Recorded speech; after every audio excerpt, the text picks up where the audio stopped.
Susedný dom postavili preliesky, pekný altánok s krbom, taký presklený, normálne presklený.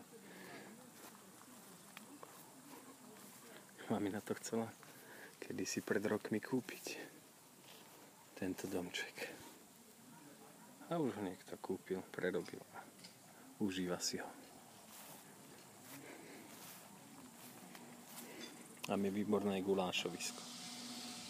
A to sú dámy sedia s kameliami.